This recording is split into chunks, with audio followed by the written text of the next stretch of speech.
Thank you all very much. Thank you.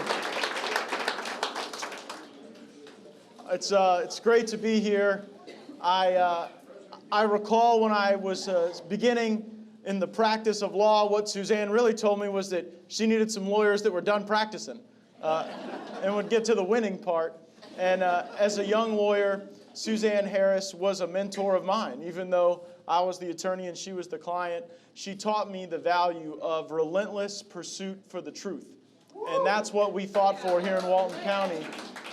And I never knew that all the preparation you were giving me to find records that had been destroyed, find officials that had let people down, find folks that lied under oath would be so helpful in my service on the Judiciary Committee in the United States Congress. I'll also share with you that Suzanne knows how to stand up to bullies, and it's something that I learned from my parents. My parents, I guess the thing I would wish for every person born in our world is that they'd have two parents that loved them, because that puts anybody on just a totally different level, a different plane. And I've been given the greatest blessing by having two loving and supportive parents, and grateful to have them here.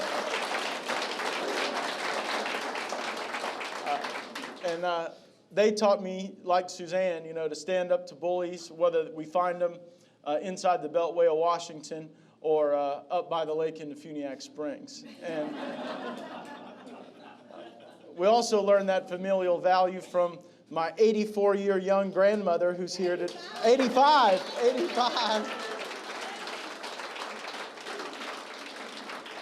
She will definitely not be speaking tonight. But thank you for being here, Gran.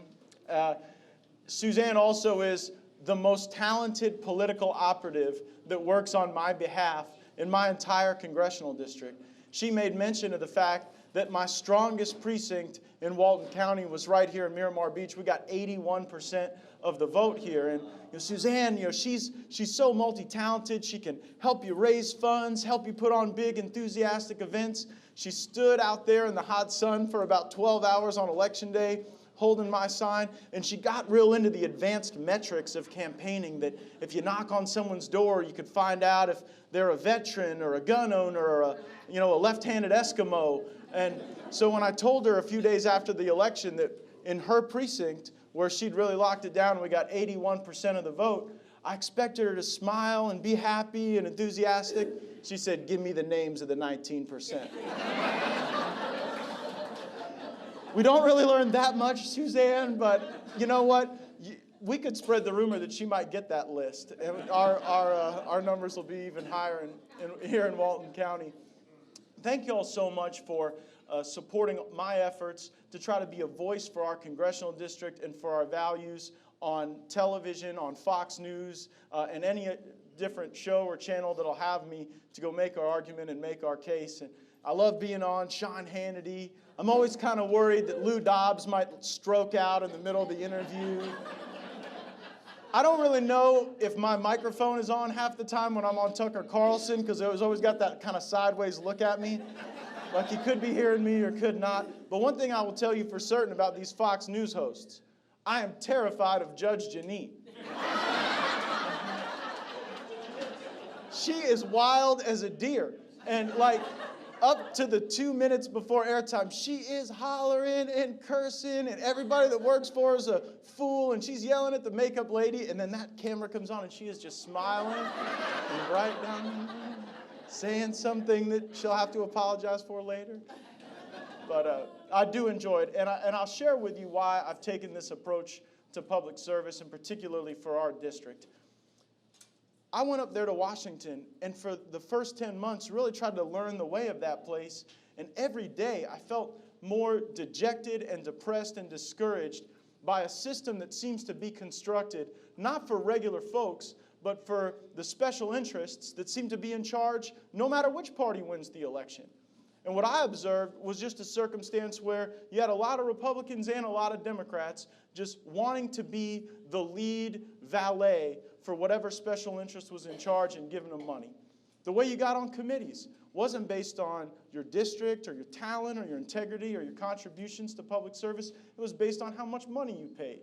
It was based on whether or not the lobby corps liked you or not. And then they tell you, the leadership tell you, well, this is how you got to be successful. Don't, talk out very much, but in the middle of the night, you can go to the floor and you can give a speech, and then you can send that out to your email list, and people really think you're making a difference up here. And I'm like, am I the only one taking crazy pills here? If we saw someone standing outside giving a speech to the grass, we would probably alert a mental health professional.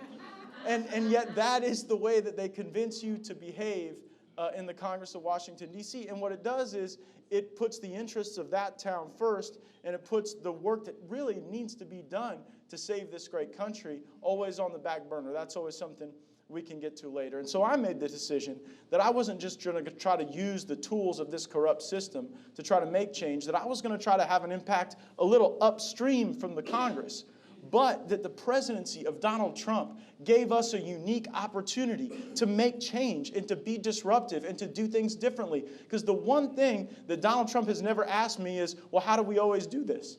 He doesn't care. He wants to do it in the most effective way and the most innovative way for our country and for the people of our country.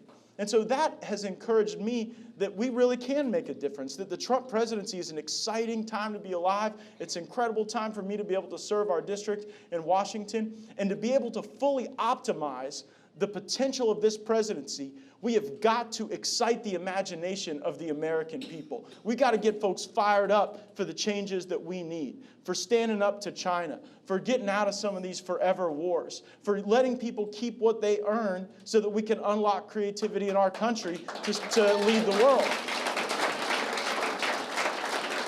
And so, when I get to tell my kids and grandkids one day about the magic of the Trump presidency, I want to know that we did everything we could to get everybody involved, to include more people, and to show how prosperous our nation can be when everybody is doing better.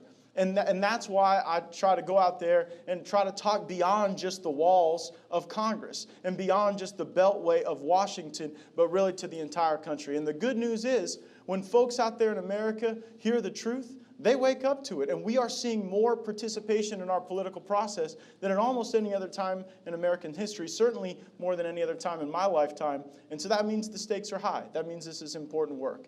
Now, the media has taken notice of this. GQ magazine called me the Trumpiest congressman in Trump's Washington. And they meant that in a very demeaning way, but I wear it as a badge of honor. I think that, look, obviously no two people agree on everything. My dad and I served together in the state legislature, and on every issue, even Dad and I did not agree. I always won the debate at the kitchen table because I had the ace in the hole. Mother always took my side. So Dad didn't stand a chance because I am a mama's boy and fully utilized that to my advantage during those years. But no two people agree on everything. And certainly the president and I are no exception to that. But I am grateful to have the opportunity to try to bring some life and energy and an enthusiasm to the America First agenda through my service in Washington. Folks around me in the Congress, they need to realize the potential that this moment has, and I try to do everything I can to be a positive influence, to try to get them to be bolder and seize the chances that we have to make our country great. So that's kind of how they keep up with me. And I get why the media would call me the Trumpiest congressman. I mean, Trump's got great hair. I've got great hair. Trump, he's got a successful father, kind of winning the family business. I have a successful father, kind of winning the family business. Trump says what he thinks and sometimes gets in trouble on Twitter. I say what I think, sometimes get in trouble on Twitter. Trump has dated the most beautiful women in the world and is married to a statuesque supermodel in Melania Trump. And I occasionally say things that get me in trouble on Twitter. So that may be where the comparisons end. But I'm grateful to participate in the movement. And, it's one where the stakes truly are high. Because right now, you've got a radical left that has taken over the Democratic Party. I mean, Joe Biden, for all the no-dos they got to give out to his crowds, in his Democratic primary. I mean, look, at a Trump event, we give you a banner. At a Joe Biden event, they give you smelling salts just to keep you awake. But Joe Biden's not going to win this primary. because I really believe that the Venezuela wing of the Democratic Party has won the argument among that group. And they have pulled Democrats so far to the left. I mean, I talked to a friend of mine from over in Niceville. He's a Democrat. And he said, Matt, you know, I thought the Democratic Party was the party of just the working woman and the working man in this country. But now, you know, if you're not like a transgendered, you know, Eskimo, that, you know, you don't have really a voice in the Democratic Party. And so I think that you know, we've got an opportunity there to speak out for regular folks. And the world that they're trying to create is not the world that I think we would envision for our country. It's an imaginary world where there are no cows, cars, buildings, straws, guns, or cheeseburgers. And, you know, we all spend our time flying around on our non-gender specific flatulent-free unicorn on our way to the next Bernie Sanders-led drum circle. And you know, I get the fact that as a country, we always must strive to be a more perfect union, and we can all contribute to that, but the radical left's vision of perfection looks a lot closer to my vision of hell, you know, with the way they want to bring us in, the way they want to constrain our lives and have every decision made inside of Washington, D.C., and that's not what made our country great. What made our country great was empowering people, not government, and then making sure that the rules are all fair for everybody so you don't wrap the apparatus of government around any particular business model or any particular interest group. And so that is really, I think, what we're competing against in this battle of ideas. Now, the unique advantage we have here in Northwest Florida, something I'm proud of, I represent more troops than any other member of the United States Congress.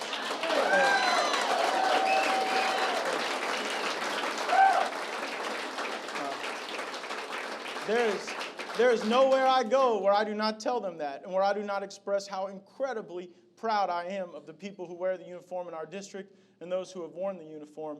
And, you know, military families really are the best among us, and they inspire the best within us.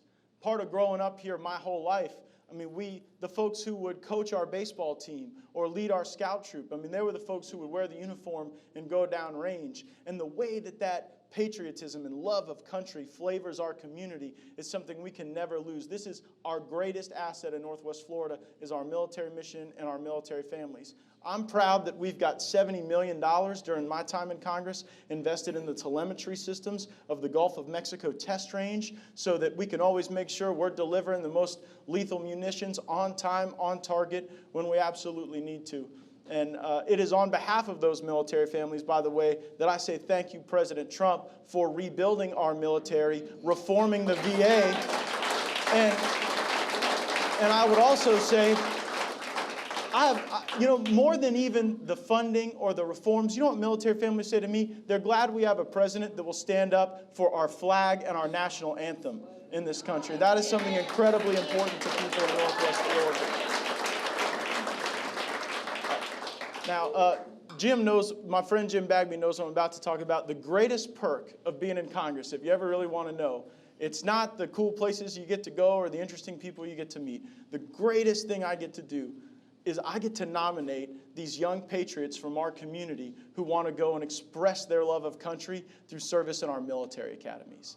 You know, and any day I get down about the media or what the Twitter machine's saying about me, you pick up those files and you look at these kids who have done everything in their lives to prepare themselves. They're the ones who didn't have that beer at the party. They're the ones who stayed home and did the studying. They're the ones who were the captain of that team and motivated other people to be their version of the best version of themselves. And I just love that so much. And it is an incredible experience. Jim went to West Point, served in the Army, and now is one of the members of our local board that screens these young patriots and makes the recommendations for who gets to serve. So thanks for helping me with the best part of the job, my man.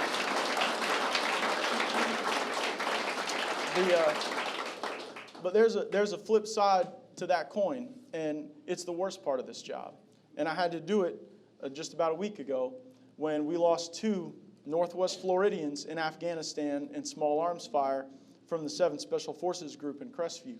And I mean, those just, you know, no 2 of those are ever the same, and they're not easy. And, you know, the blood of our bravest patriots, that is the most sacred currency that our country has. There is nothing that could ever be more meaningful to us than a military family that is willing to express their patriotism, is willing to sacrifice in that way. And if you've grown up around here, if you've lived around here at all, you have seen these things. You have seen the tearful hugs at the airports. You have seen the family members, the neighbors, the people we go to church with and see at the grocery store bargaining with God for the safe return of a loved one. We've seen the impact of drug abuse and spousal abuse and disrupted parenting and ruined marriages. And it is so often strained by these endless deployments to these miserable places on earth. I mean, I've got the third most deployed wing in the entire United States Air Force down at Hurlburt. And I see the impact on these young families who want to do what's right to serve our country. And unquestionably, there are times when the fight is necessary and just. But it is my view as the congressman for this district, as the representative of those families, that we have to stand against these unfocused, endless, unconstitutional regime change wars.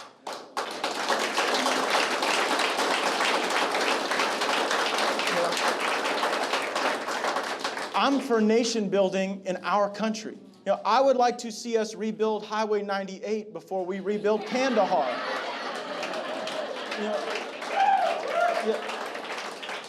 I don't think it's a radical position to say we should secure every inch of the U.S. border with Mexico before we spend the first dollar on Saudi Arabia's border with Yemen.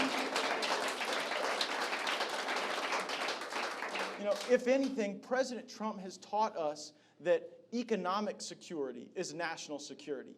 That means stronger trade deals. That means a more resilient manufacturing base. That means we avenge the American companies that get ripped off by China before we have to go and avenge an oil dispute in the Straits of Hormuz where one dictatorship is sending oil to another dictatorship and expect us to go and spill the blood of our sailors and airmen and Marines in defense of that commerce.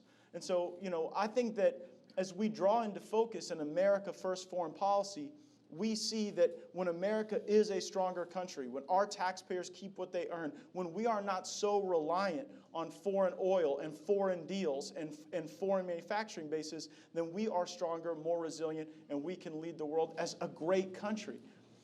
But we will not be a great country if we do not secure our border.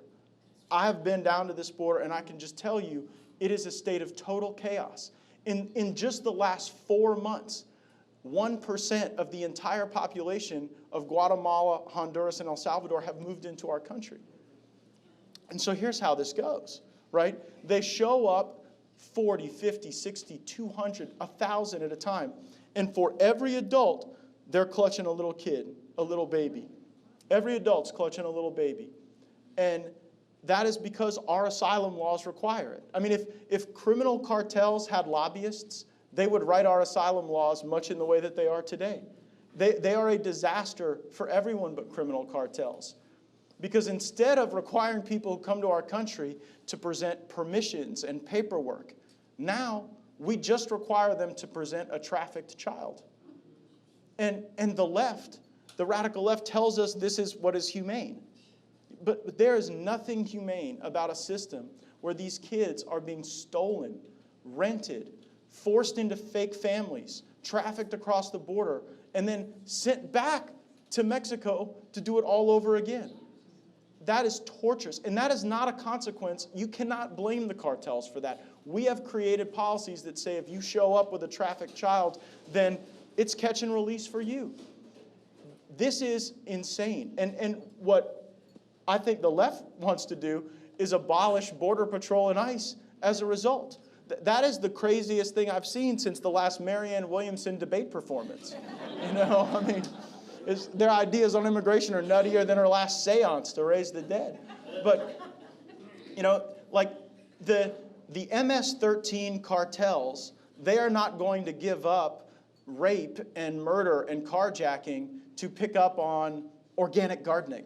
You know what I mean? The Sinaloa cartel isn't going to give up their drug trafficking and swap out their fentanyl for fennel or their cocaine for kale. And the human smugglers that make millions of dollars aren't going to trade that in for Andrew Yang's universal basic income. And so I think as Republicans, as America First conservatives, it is going to fall on us to stand for strong borders, instituting E-Verify, defunding and disallowing sanctuary cities, and of course, building the wall to respond to the national security crisis that we face.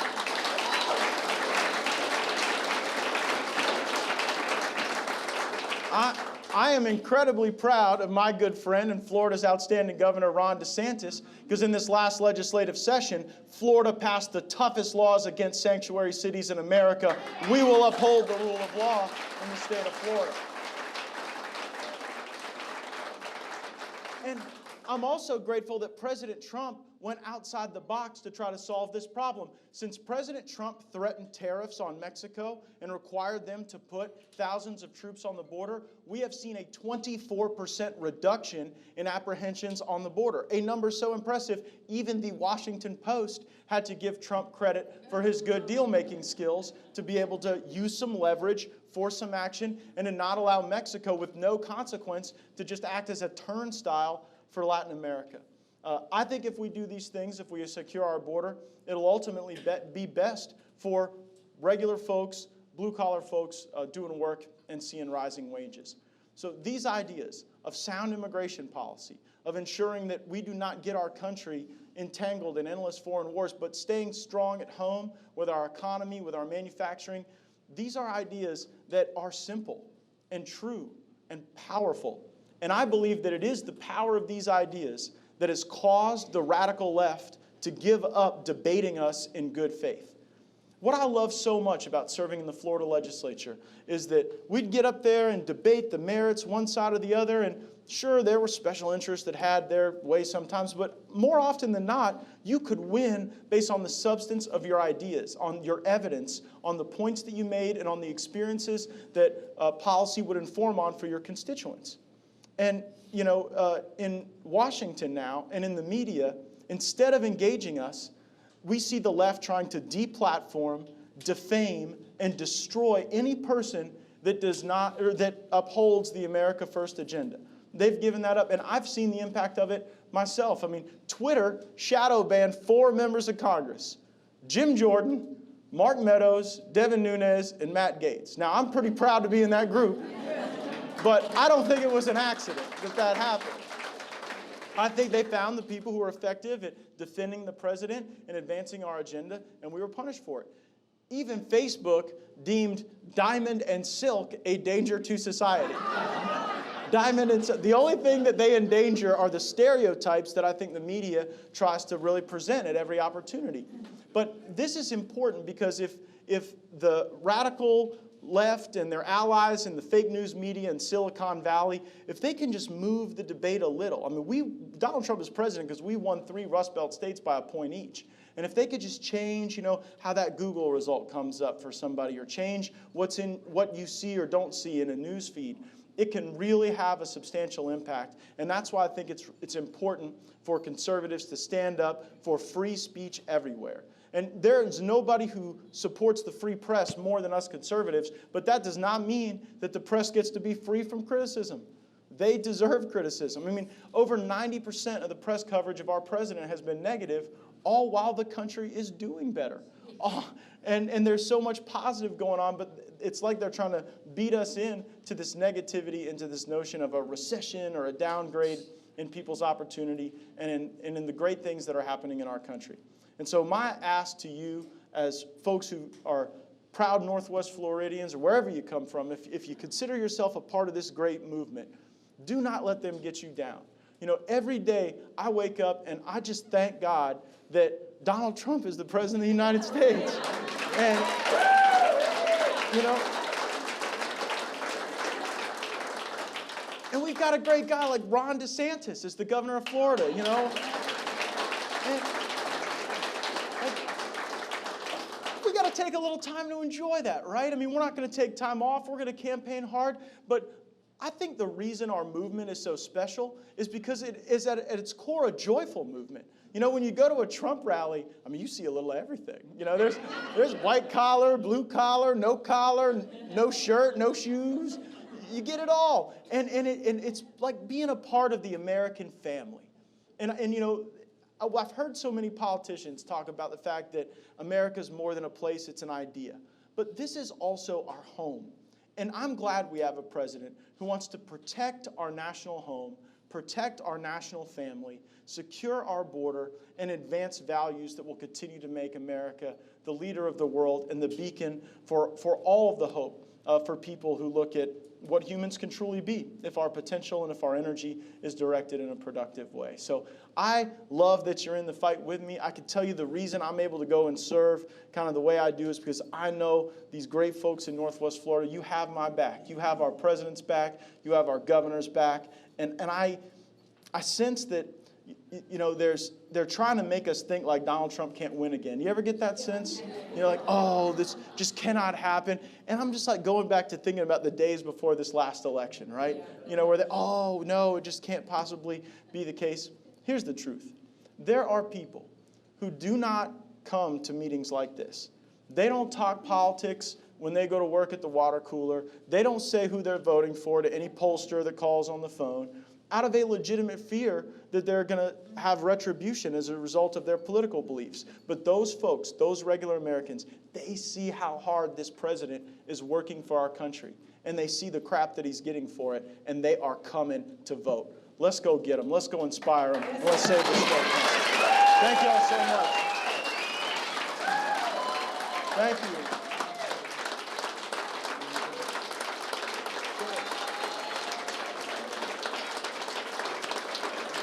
Thank you all.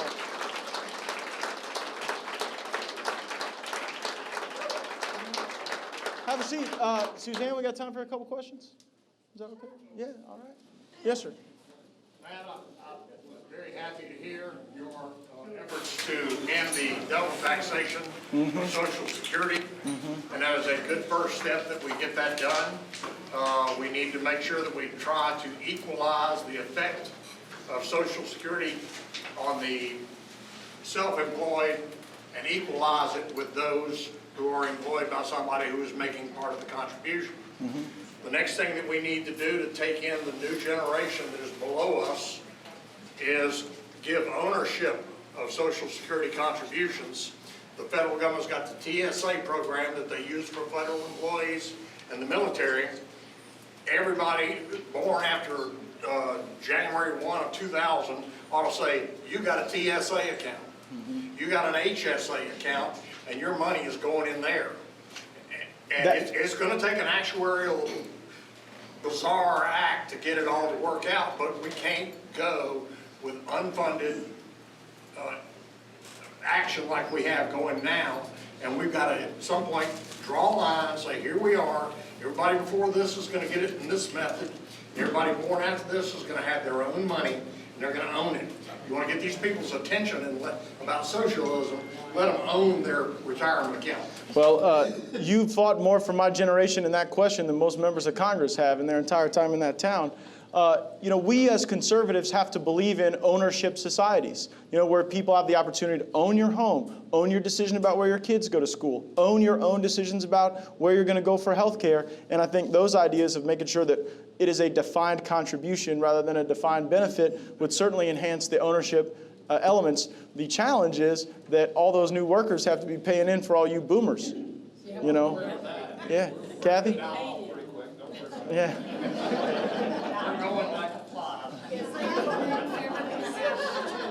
The person, head of the IRS, who messed people over for a long time, who's now retired. How about Comey? How about all those guys? Is something ever going to actually happen to them? This is not always the most popular thing to say where there's a high Alabama contingent in the group, but I think the reason you have not seen accountability there is because Jeff Sessions did a terrible job as the Attorney General of the United States. You know, I think that he was a fine senator, but he put us behind, like when he occupied that job for, you know, the duration that he did and no action was taken, we lost momentum. There's another person that's to blame, and it's Paul Ryan.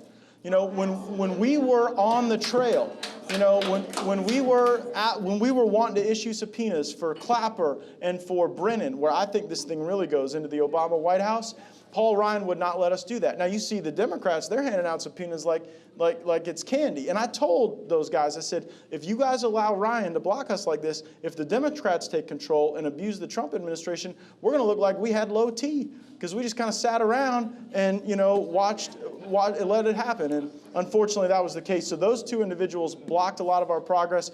I think the problem for Comey is the fraud they committed on this FISA court. You know what I mean? I think that is where there's really no bright line, because in this court, there is no defense lawyer. There's just the government and the judge. And so the law and the procedures require the government to produce all of their evidence, good, bad, or otherwise, because there's no one else to produce the other side. And we know that Comey had stuff where Papadopoulos was claiming his innocence. He wasn't dealing with anything with any Russians, where Carter Page was just sort of a goofball wandering around Virginia.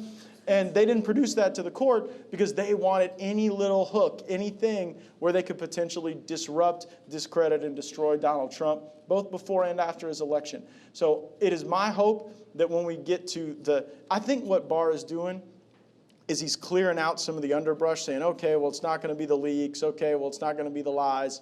And, you know, we're getting to the essence of this thing, which is the fraud before the FISA court. Yes, sir. Our president now, of course, has appointed the head of the FBI, head of the Justice Department, and the head of the State Department. And so, in my opinion, they work for Trump and for us. I cannot understand the low crawl that they do when we ask for documents. How do we explain this? I couldn't understand. That's why I was so frustrated with Speaker Ryan, because when we asked for stuff and they didn't give it, we never went and did our work to ensure that it was obtained. I think that what the president did to accelerate this process was put the Attorney General in charge of all of it so that we could get it declassified, and I'm hoping that is the process we're on. You know, when my dad took over the Okaloosa County School District, I would ask him about different people and say if they worked for him. And he said, no, son, he doesn't work for me. We just pay him. You know, and that was sort of code for, like, in any bureaucracy, there are people around who you're paying, but they don't really work for you. Who else? Bill. Is there any way to change this pay to play, getting on a committee? Do you see any way to do away with that? We got to get a different batch of Republicans, not just a different batch of Democrats, to be honest. And you know, there's all these retirements, and there's some really great folks retiring. There are a few folks retiring where, you know, I'm going to be happy to see them go because they've been there too long. And here's the challenge of an environment with no term limits, and I'm totally a supporter of term limits, because people like Ron DeSantis, who are really smart and really principled and honest, they leave. You know, I'm not going to be there forever. I believe in term limits, and I don't want to be there for decades. And so people who want to do something else with their life, like our founders intended, they get out of Dodge. And the ones for whom, like, there is never going to be anything better in their life for them, they stick around for decades, and they kind of, you know, they treat the swamp like it's a mud bath, not a swamp. And so I think ultimately the way to change the process is to just get a better flush of people through that place, and term limits would be the best answer. Now, I don't think the Congress will ever, who here supports term limits? So, popular. So who here believes Congress will ever impose term limits on itself? Gran, you do? You're just being contrarian. You just wanted to get called on. So,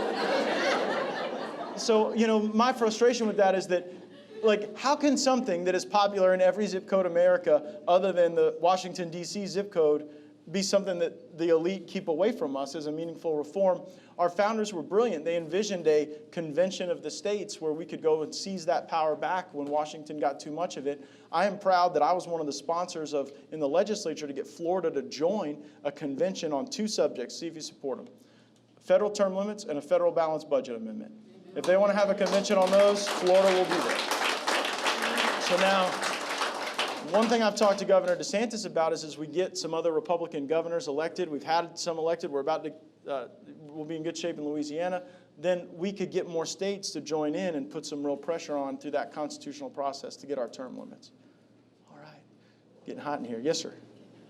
You don't have to mention any names, but how many people in Congress meaning the Senate and House of Representatives, do you feel that understand our documents that we were founded on? Yeah, it was funny. I was running around with candidate DeSantis when he was running for governor, and he said at all the campaign stops that when he was governor, every student would have enough rigor in the Constitution and the founding principles of our country to pass the citizenship test for our naturalized citizens as they were graduating high school. I said, well, gee, Ron, it'd be nice if half of Congress could do that.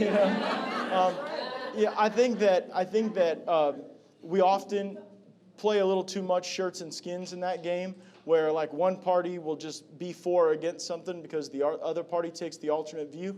I think this is a very dangerous thing for us as Republicans. I think it was a mistake that for too long we allowed Barack Obama to define the values of our party because we were against anything he was for. And now we see the Democrat, right? Like when Donald Trump stands up and talks about the joy of having the lowest unemployment for African Americans in history, and the Democrats won't stand and applaud for that, that looks terrible.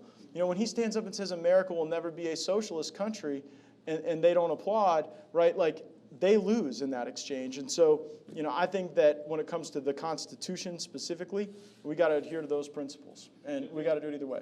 Should people running for office be certified? Should we be certified? Man, I don't know. I always worry that if you ever do anything that kind of gets in the way of the voters, right? So you may not know this, but for me to hold my seat in the United States Congress, I have to go through sexual harassment training. And every member voted for that as a mandate. I voted for it. We had some problems up there with a few of our members. But if you think about it, right, think about that for a second. What we now have as our rules are that something other than you all voting for me decides whether I sit in the Congress. And does that concern you, right? Because like what's next, right? The Democrats get in charge and they say, well, now you have to have training on non-gender specific pronouns. And if you don't use the right shem, or the right, shahi or whatever, then you don't get to serve in the Congress, right? And so I kind of worry about things that put additional barriers between the public and their representatives. We'll do one more and then we'll let y'all get out of here. I hope there's some fish left. I didn't get any. Tim? Matt, you touched on it a little bit ago. You talked about Ted Cruz. There's a clip that's going around the internet. Ted Cruz was with a committee interviewing this doctor. The doctor was talking about how many votes Google influenced in this last election. To me, that's one of the biggest things we need to be concerned about right now, because he's talking 2.6 to 10.5 million influence in this next election for the Democrats. So what are we going to do? Look, I don't want Washington, D.C. running my life, but I sure as heck do not want Silicon Valley running my life. And that is what we are at risk of if they are left to aggregate, and then do it without transparency. So here's something I did not know before I was elected to Congress.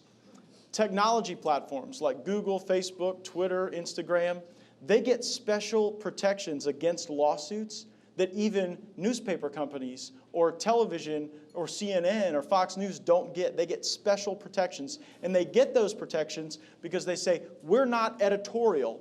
We're just a platform that's equally accessible to everyone. Well, then they go in there and mess around with the platform. So, every negative thing, every bad Halloween costume I've ever worn comes up first when you search me, and the bill I filed comes up dead last. Then they do that. To me, if they're going to seek protections based on their status as a non-biased platform, they should have to be transparent to prove that they are in fact unbiased. And if they don't do that, then they should have to face the litigation as a consequence. And that requires changing Section 230 of the Communication Decency Act. So, I've got legislation to do it. And interestingly, there are some Democrats who are on our side because they see this as also a risk, frankly. Because right now it's working in their favor, but you don't know if this thing could change. And there are Democrats who worry about a private company that has so much power to be able to define the four corners of our speech. It's a big fight for us as conservatives. All right, we'll do one more, Stephen. As a topic of immediate influence on what we're subjected to that you just covered, what about the long term? What about our grandkids? What they're being taught in the schools and the colleges and things like that, how are we as Republicans addressing that over the long term? Because that's the long Yeah, wow, we could spend all night on that, Stephen. I believe that the higher education system in this country has been a Ponzi scheme and a fraud in many cases for like at least the last 15 years.